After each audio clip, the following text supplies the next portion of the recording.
A história de hoje foi enviada por um de nossos inscritos e ela fala sobre Benedito Santos, um fazendeiro de 96 anos que, ao visitar uma feira de cultura popular em Montes Claros, reflete sobre sua vida marcada pela ganância e crueldade. Ele é confrontado por entidades folclóricas que representam a natureza e as vítimas de suas ações. A onça cabocla, que simboliza os tapuias expulsos de suas terras, e Boitatá, que denuncia as queimadas que devastaram o meio ambiente. À medida que Benedito é forçado a revisitar seus atos passados, ele percebe o impacto de sua violência não apenas sobre a fauna, mas também sobre sua própria família, incluindo a morte de sua esposa. No final, ele tem uma visão aterradora do futuro, incapaz de se redimir, morre em seu sono. Durante o velório, sua família se preocupa mais com a herança do que com a perda, exceto por Maria Flor, sua bisneta, que lamenta a morte do bisavô e encontra um lenço manchado de sangue, sugerindo que o passado sombrio de Benedito ainda o acompanha. Mas, antes de entrarmos nessa narrativa, se você gosta de histórias estranhas, sombrias e misteriosas, você está no lugar certo. É isso que fazemos aqui toda semana. Então, se você se interessa, não esqueça de dar um like e se inscrever no nosso canal. Ative as notificações para não perder novos vídeos. Agora, vamos direto para a história. Na pacata Montes Claros, norte de Minas Gerais, anualmente é montada uma feira em exaltação à cultura popular. Livros, objetos diversos, pôsteres e outros itens contam um pouco das lendas, mitos, causos e crendices tão comuns no Brasil adentro.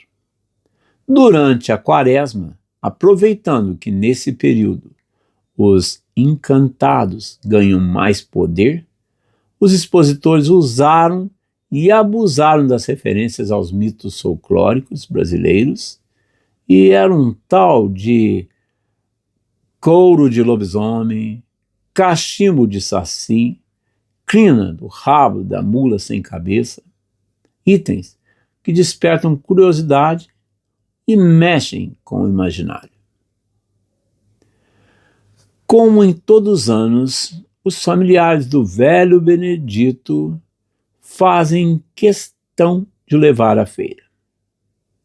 Patriarca da família Santos, do alto de seus 96 anos de idade, ele já há alguns anos fazia uso de uma incômoda cadeira de rodas, algo difícil para o outrora ativo homem da fazenda, tocando com um pulso forte sua extensa propriedade localizada às margens do rio do Pacuí.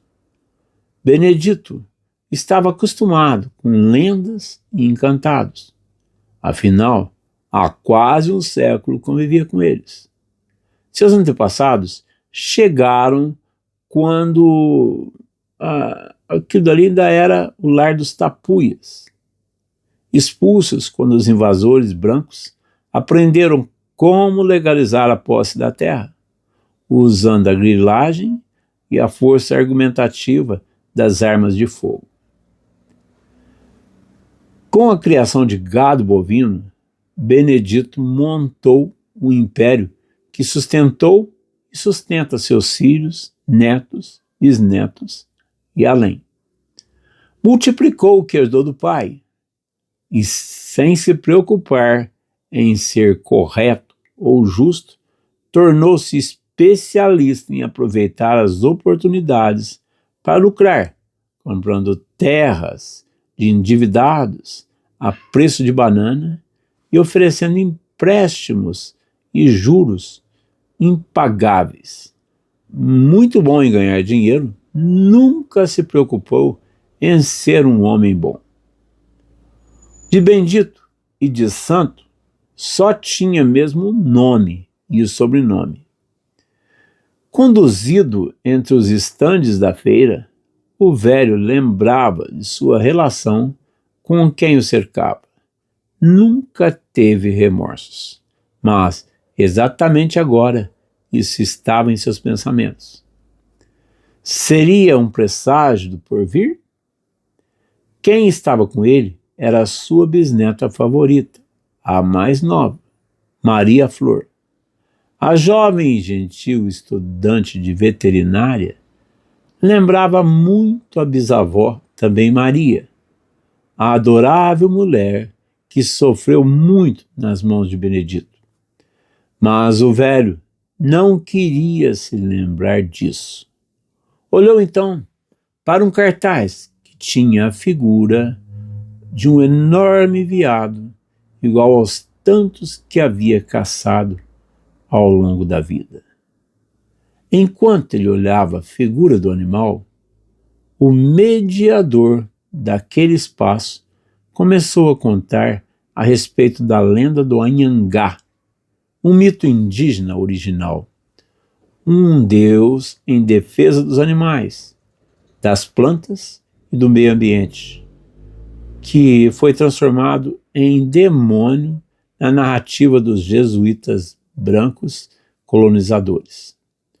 O mediador explicou que Anhangá, segundo a lenda, aparecia na forma de grande veado branco, com cruz vermelha na testa e olhos ferozes. Defensor da natureza, é capaz de desviar os tiros disparados contra animais das florestas e, mais que isso, ricochetear as balas de modo que atinjam entes queridos do caçador, mesmo a quilômetros dali. Besteira, bradou o velho. Onde já se viu não se poder caçar? Maria Flor, quer ir embora daqui? E a querida bisneta levou o velhote rabugento até o carro, onde os serviçais o aguardavam. E foi-se Benedito Santos de volta ao lar da vida inteira, a fazenda forjada a sangue e dor dos outros. Conduzido ao quarto, o velho dormiu o sono dos injustos. Acordou logo depois, exatamente às 23 horas, incomodado com a luz que vinha da porta do quarto e que permitia a visão de uma silhueta de mulher. Apertando os olhos, Benedito viu ser uma jovem tapuia, igual a tantas que foram expulsas daquelas terras. Só que, à medida que a moça se aproximava da cama, ia se transmutando em uma onça. O velho logo percebeu que se tratava da onça cabocla, uma das muitas lendas das terras banhadas pelo Rio São Francisco e seus afluentes. Paralisado de medo, escutou a encantada explicar só na base do pensamento, sem falar uma só palavra, que quando os tapuias tiveram suas terras tomadas pelos invasores, como o avô de Benedito, os moradores originais perderam seu sustento, pois, derrubada e substituída por pasto para gado, as matas não abrigavam mais animais para caça. Para conseguir alimento, uma jovem tapuia se transformou em onça e caçou um boi, levando a carne para sua aldeia. Porém, sua mãe e seus companheiros ficaram com medo da onça e ela perdeu a chance de se transformar de volta, sendo condenada eternamente a vagar como fera. Tudo por conta da ganância de invasores como a família do fazendeiro. Da mesma forma que veio, a onça caboclo sumiu e o velho voltou a dormir. Exatamente às 23h30, Benedito foi acordado por outro encantado, uma grande serpente de fogo com muitos olhos, todos eles voltados para o velho. Boitatá contou que queimadas feitas por gerações de fazendeiros, com a perversa intenção de acabar com as plantações de subsistência dos vizinhos e assim possibilitar a compra barata das terras, queimaram também a floresta, matando ou expulsando os bichos e destroçando a biodiversidade. E que, mais cedo ou mais tarde, os destruidores terão que pagar por seus crimes. A serpente encantada desapareceu numa grande bola de fogo e novamente Benedito caiu no sono. Meia-noite em ponto, hora das assombrações, o velho tornou a acordar, ofegante, suado, como em um susto. No silêncio noturno, concluiu que havia sonhado com os dois encantados e deu de ombros. Culpa? Não, isso não. Isso não era para ele. Jamais se incomodou com as coisas que fez ao longo da vida. Não tem um pingo de remorso. O mundo é dos fortes, pensou. E se preparava para voltar a dormir quando uma luz vermelha tão intensa que chegava a queimar anunciou a chegada do Anhangá. O encantado ordenou que Benedito levantasse da cama e o acompanhasse, o que o velho, mesmo querendo, não conseguiu desobedecer. O grande veado branco conduziu o fazendeiro até o meio da floresta, onde eles viram a cena como se fosse de filme. Um caçador furtivo se aproximou do veado, uma fêmea, acompanhada de filhote pequeno, e disparou o tiro fatal. Esse caçador era ninguém menos que Benedito Santos, meio século atrás. Se tinhas a intenção de me causar arrependimento, saibas que isso não funcionou, disse o homem ruim. Eu fiz o que tinha que ser feito e não me arrependo disso. Anhangá, em pensamento, ordenou que Benedito prestasse mais atenção na cena, pois a bala atirada contra a caça atingiu também Maria, a mulher do fazendeiro. Com lágrimas escorrendo dos olhos arregalados, Benedito percorreu então cada caçada de que participou, revisou cada tiro que disparou e acompanhou o destino adicional de cada bala encantada a atingir seus entes queridos. Um a um, ele os viu morrer novamente, como tinha visto antes os bichos morrerem um a um sob sua arma de fogo. Em choque, comandado por Anhangá, Benedito se viu novamente na cama. Ao perceber, entretanto, que o encantado se afastava, gritou repleto de ódio: Eu não me arrependo de nada! Anhangá parou, olhou para trás e, sem palavras ditas pela boca, explicou ao humano que tempo é via de mão dupla. Do mesmo modo que os espíritos da natureza permitem o acesso ao passado, também podem mostrar o futuro, e se foi de vez envolto na luz vermelha.